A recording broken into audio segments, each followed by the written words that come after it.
Baik,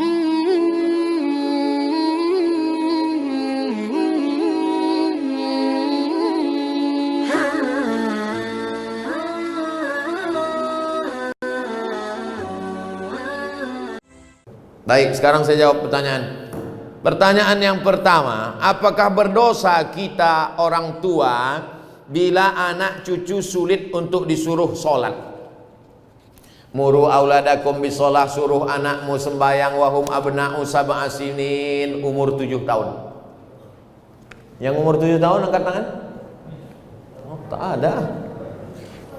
Umur 7 tahun suruh dia sembahyang. Kalau sholat umur 7 tahun, berarti baca surat pendeknya umur 5 tahun.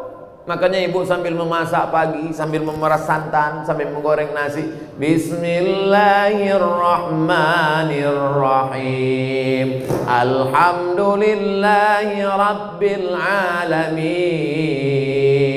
Ar-Rahmanirrahim, Maliki Yaumiddin. Anak itu mendengar, hafal dia tanpa melihat Al-Quran.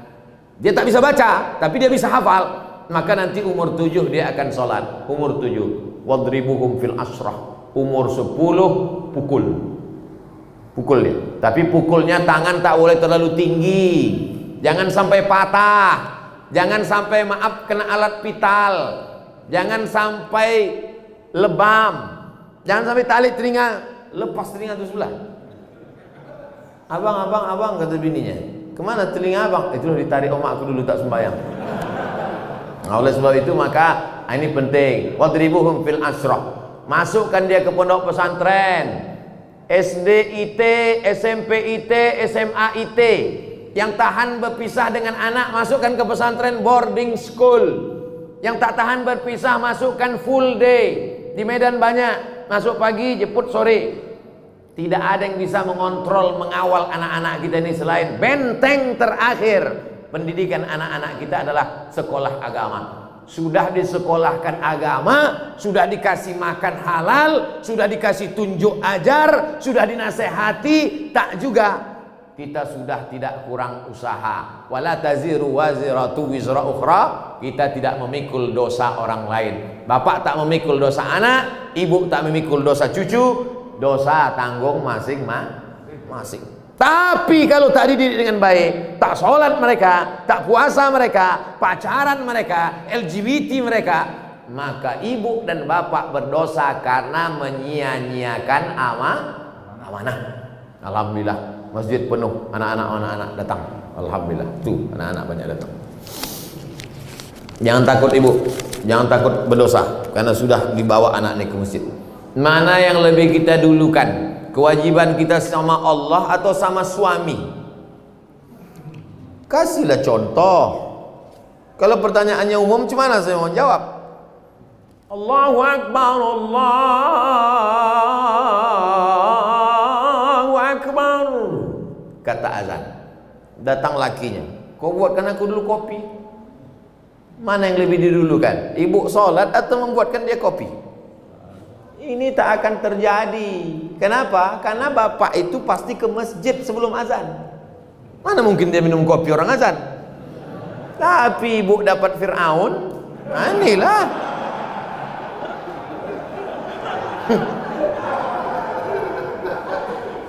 Taatlah kepada suami. Innama huwa jannatuki wa naruki. Suamimu itu bisa jadi surgamu, suamimu itu bisa jadi nerakamu. Kan itu yang selalu dihafal hadis oleh suami kan? Surga kau, sini. Suami yang bagaimana bang?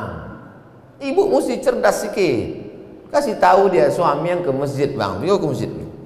Tapi ibu juga tak bisa menasihati bapak itu. Jangan mentang-mentang ibu udah pengajian pulang dari sini bang. Assalamualaikum. Nah, mudah-mudahan bapak yang belum ke masjid, amin. Tapi kalau ditengok ini bapak ini sama ibu ini orang-orang masjid semua, insyaallah. Kita doakan mudah-mudahan dapat hidayah. La ta'ata li makhluqin, itu kaedahnya. La ta'ata li makhluqin fi ma'siyatil khaliq. Tidak ada ketaatan kepada manusia kalau menyebabkan durhaka kepada Allah. Ibu disuruhnya misalnya buka jilbab, aku tak suka lah nengok kau jilbab, macam nenek-nenekku tengok. Coba kau buka jilbab itu, kau cat warna kau, rambut kau 3 warna, merah, kuning, kelabu. Ibu tak mesti patuh, karena perbuatan itu melanggar syariat Islam. Taat dan patuh pada suami selama itu taat kepada Allah dan Rasulullah Sallallahu Alaihi Wasallam. Kalau disuruhnya ibu pakai jilbab panjang, patuh. Kalau disuruhnya ibu ikut pengajian, bagus. Kalau disuruhnya ibu bersedekah, patuh. Tapi kalau disuruhnya melawan perintah Allah, la ta'ata. Itu kaidahnya, la ta'ata li makhluqin fi maksiatil khaliq. Tak ada ketaatan kepada makhluk kalau menyebabkan maksiat kepada Allah.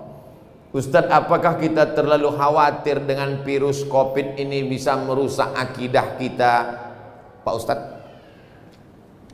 Misalnya bapak saking takutnya kena penyakit paranoid, ketakutan tak tentu arah, itu tauhidnya sudah kena itu. Wa kadzalika ja'alnakum ummatan wasata, kami jadikan kalian umat yang pertengahan, tidak terlampau berani sampai nantang-nantang petantang petenteng, tidak pula terlampau takut, bukan ekstrim kanan, bukan ekstrim kiri, tapi pertengahan. Berserah diri kepada Allah, beribadah, ikut protokol, tetap ikuti, jangan terlalu terbawa oleh media. Yang namanya penyakit itu dari dulu sampai sekarang ada, dan tak semua orang yang kena COVID mati, dan tak semua yang mati itu kena COVID. Ada juga yang mati kena bersin. Berapa banyak orang tak sakit mati, menguap mati. Banyak orang yang tidur mati, tidur ketuk pintunya subuh tak bangun-bangun, pas dipegang udah dingin macam es batu. Oleh sebab itu berapa banyak pula yang dinyatakan positif sehat. Nah, itu jangan terlalu takut. Semua yang mati itu kata Nabi, lan tastakmil rizqaha wa ajalaha, lan tamuta nafsun, tidak akan mati orang qabla an tastakmila rizqaha wa ajalaha. Kalau sudah rezekinya penuh, kalau sudah umurnya penuh, pasti dia mati. Kenapa Abdul Somad itu tak mati-mati? Belum penuh. Mau dibunuh orang, mau diusir orang, disantet orang. Kalau memang belum penuh, tak mati. Tapi kalau sudah penuh, mati. Nah, ibu-ibu, bapak ini semua belum penuh lagi. Nanti kalau ada yang penuh, kemana sih anda kemarin? Udah penuh dah, mati lewat. Jadi jangan terlalu takut. Takut itulah yang membuat kita akhirnya imun kita jadi turun. Kalau sudah imun kita turun, maka kekebalan tubuh kita hilang, penyakit pun datang. Saya tidak tablik akbar nih dari bulan Maret, April, Mei, Juni, Juli, Agustus. Pertama kali saya keluar sejak COVID, inilah ke Medan. Tapi tetap dengan protokol kesehatan. Nah, saya bawa-bawakan ini biar jangan apa kali COVID itu. Insya Allah anak saya lepas pesantren akan lanjut ke Sudan. Nah, Sudan tempat saya kuliah tuh. Pertanyaan, anak saya wanita, bagaimana situasi dan kondisi Sudan saat ini? Sudan terjadi revolusi peralihan kekuasaan dari Jenderal Omar Bashir setelah 30 tahun berubah sekarang, dan terjadi kesepakatan antara tentara dan sipil. Setahun dipimpin oleh sipil, lalu kemudian oleh tentara. Terjadi pergolakan politik. Tapi bagi mahasiswa tidak terlalu berefek. Saya di sana bulan 12, 2 kali. Bulan Juli, kemudian bulan 12 saya datang lagi. Anak-anak mahasiswa beberapa dari Sumatera Utara. Saya membawakan bantuan untuk PPI, Persatuan Pelajar Indonesia yang dari Sumatera Utara. Saya bawakan bantuan. Nah, nih. Oh, datanglah dari provinsi lain minta juga. Saya bilang ini duit orang Sumatera Utara, kalian mintalah ke kabupaten provinsi kalian masing-masing. B, butuh berapa tahun biasanya untuk selesai S1 Pak Ustaz? S1 4 tahun, S2 2 tahun, S3 2 tahun dah bisa sidang. Tapi kalau mau lengkap 3 tahun, lewat dari 3 tahun kena denda. Jadi kalau umurnya berangkat 20 tahun, 4 tahun, 24, 26, 27, 28 28 pulang dia udah doktor.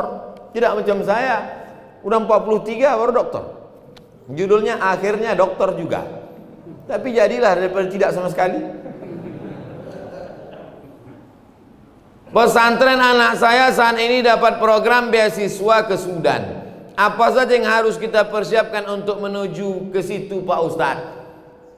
Bahasa Arabnya supaya dia nanti tak berat membaca kitab. Sekarang banyak kursus-kursus bahasa Arab. Kemudian hafalan Qur'annya supaya nanti kalau ada kewajiban paling tidak 1 juz, 2 juz, 3 juz. Kalau kami di Azhar Mesir dulu 2 juz 1 tahun, 4 tahun 8 juz. Di Sudan tak ada hafalan Quran. Oleh sebab itu maka jangan terlalu takut, jangan terlalu khawatir. Banyak anak-anak Sumatera Utara di sana, mereka punya persatuan pelajar mahasiswa dari Sumatera Utara. Inilah pertanyaan saya lebih kurang. Terima kasih Pak Ustadz. Saya dulu tahun 1993 habis sholat subuh datang saya ke rumah Ustadz Syekh Jalaluddin Abdul Muthalib, Imam Masjid Raya Medan. Imam Masjid Raya Medan itu namanya Syekh Jalaluddin Abdul Muthalib, wakil rektor Universitas Al-Wasliyah. Habis subuh datang saya ke rumahnya di Simpang Limun. Assalamualaikum Ustaz. Waalaikumsalam. Aku mau sekolah ke Arab Ustaz. Waktu itu saya tak tahu Mesir, Sudan, Maroko tak tahu. Yang tahu saya Arab aja. Aku mau ke Arab Ustaz. Senyumlah Ustaz Syekh Jalaluddin. Kau kelas berapa sekarang? Kelas 3 Ustaz. Kau selesaikan dulu aliyah baru kau kesini. Jadi yang mau berangkat itu saya. Makanya banyak kalau jamaah nanya ke saya, Ustaz bisa anak saya kuliah ke Arab? Saya tanya, yang mau nih bapak apa anaknya? Anak saya bos. Kalau saya yang mau. Orang tua saya membebaskan saya, terserah kau. Nah, tapi saya mau waktu itu. Lalu kemudian setelah taman aliyah datanglah saya. Ustaz, aku udah taman aliyah, ini ijazahnya. Kata Ustaz Jalaluddin Abdul Muthalib, kau bawa ijazah ini ke Jakarta, kau terjemahkan bahasa Arab, kau legalisir ke Departemen Agama, legalisir ke Departemen Luar Negeri, legalisir. Mendengar departemen itu pucat lah. Akhirnya takut saya, tak berani balik saya ke Riau. Kuliah saya di IN. Tapi Allah kasih jalan. Datang pengumuman. Waktu itu belum ada lagi www.google.com. Informasinya masih pakai pos. Jam 12 siang pulang saya kuliah di IN. Datanglah surat pakai pos, dikirim kawan saya dulu satu pesantren di Darul Arafah Medan, Lau Bekri, Deli Serdang. Abdul Halim namanya yang mengirim. Ikuti tes ke Mesir besok pagi. Suratnya sampai jam 12 siang. Langsunglah saya berangkat naik SDH, Spiro Dolo Hole. Mendaftar ke IAIN. Sampai di IAIN besok pagi, daftar situ. Nama orang yang menerima pendaftaran itu namanya Ustadz. Alah, lupa pula namanya. Ditanyanya, ada keluarga kau di Medan? Ada Pak. Kalau tak ada, di rumah. Karena ditengoknya dari Riau. Ikut tes saya. Yang mengetes itu orang Mesir. Besar sorban, hampir sebesar ban Vespa lagi. Mas Muka kata dia, what is your name? Langsung saya jawab, Abdul Somad. Nah, itu pula PD-nya kita kalau nama kita ini ada di Quran kan. Abdul Somad. Saya Abdul Somad. Istamir kata dia, sambung bacaan ayat yang kubaca ini. Innallaha la yastahi an yadriba mathalan ma ba'udatan fama fawqaha. Sambung kata dia. Saya baca. A'udzubillahi minasyaitonir rajim. Bismillahirrahmanirrahim. Innallaha la yastahi an yadriba mathalan ma ba'udatan fama fawqaha. فأما الذين آمنوا فيعلمون أنه الحق من ربهم وأما الذين كفروا فيقولون ماذا أراد الله بهذا مثلا يضل به كثيرا ويهدي به كثيرا وما يضل به إلا الفاسقين. Kebetulan yang ditanya itu pas yang selalu saya bawa sholat. Macam tahu aja dia itu bekal kita. Akhirnya keluarlah pengumuman 100 anak Indonesia yang lulus beasiswa ke Mesir. Saya baca dari nomor 1 sampai 100, tak ada nama saya. Rupanya karena grogi tak nampak. Baca, ada di situ rupanya Abdul Somad. Berangkatlah dari Jakarta dulu, pelatihan 2 bulan. Saya adik-beradik 2 orang. Anak pertama laki-laki, adik pun laki-laki. Orang tua sayang. Bukan saya ini 12 orang lalu pergi satu lupa dia. Nah, pergi.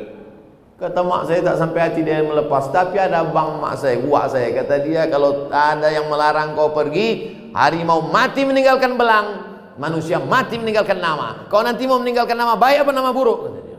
Bangkit semangat. Bangkit semangat, berangkat. Setelah 2 bulan naik pesawatlah dari Cengkareng. Mak, jangan buat kenduri sebelum aku pasti berangkat. Itu saya pesan dari awal. Karena takutnya potong kambing RT RW datang, tahu-tahu tak jadi, kan malu. Sebelum aku yakin berangkat, jangan buat kenduri. Begitu sudah di Cengkareng, udah mau berangkat, baru telepon. Aku sudah mau masuk pesawat nih. Kalau mau buat kenduri, kendurilah. Saya dari dulu memang begitu. Takut saya berspekulasi. Lalu kemudian berangkatlah kami naik Royal Jordan Airlines. Kenapa pesawat itu Ustaz naik? Itulah tiket paling murah. 5 September 1998 sampailah saya di Kairo, Mesir. Di sana itu ada 2, satu HMM, Himpunan Mahasiswa Medan, yang satu lagi KSMR, Kelompok Studi Mahasiswa Riau. Saya ikut Riau, karena orang tua saya di Riau. Oleh sebab itu lanjut, kemudian S2 ke Maroko, habis itu S3 ke Sudan, habis itu dapat visiting profesor dari Brunei Darussalam, habis itu Datuk Seri Ulama Asia Tenggara, habis. Yang tinggal belum satu lagi, almarhum, tinggal itu lagi. Bapak Ibu yang dimuliakan Allah Subhanahu wa taala, hidup ini kita jalani saja, bangkitkan semangat, insyaallah menatap tatapan Bapak Ibu adik-adik semua, insyaallah kita ini semangat semuanya insyaallah. Amin. Ya rabbal alamin. Ala hazihi niyah wa kulli niyatin shalihah. Al-Fatihah.